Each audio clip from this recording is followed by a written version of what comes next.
Akala mo ubra yan? Isa kang gunggong.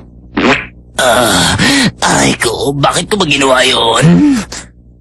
Ano ka ba? Gunggong ka! Uubra lang yung ginagawa mo sa tao walang konsentrasyon, sa mga tao katulad mo. Bakit ka ba ganyan? Napapahiya tuloy ang buong basketball team dahil sa ginagawa mo. Ang lupit naman, oh. Hindi ako papayag na makapagpasikat si Rukawa ng ganito.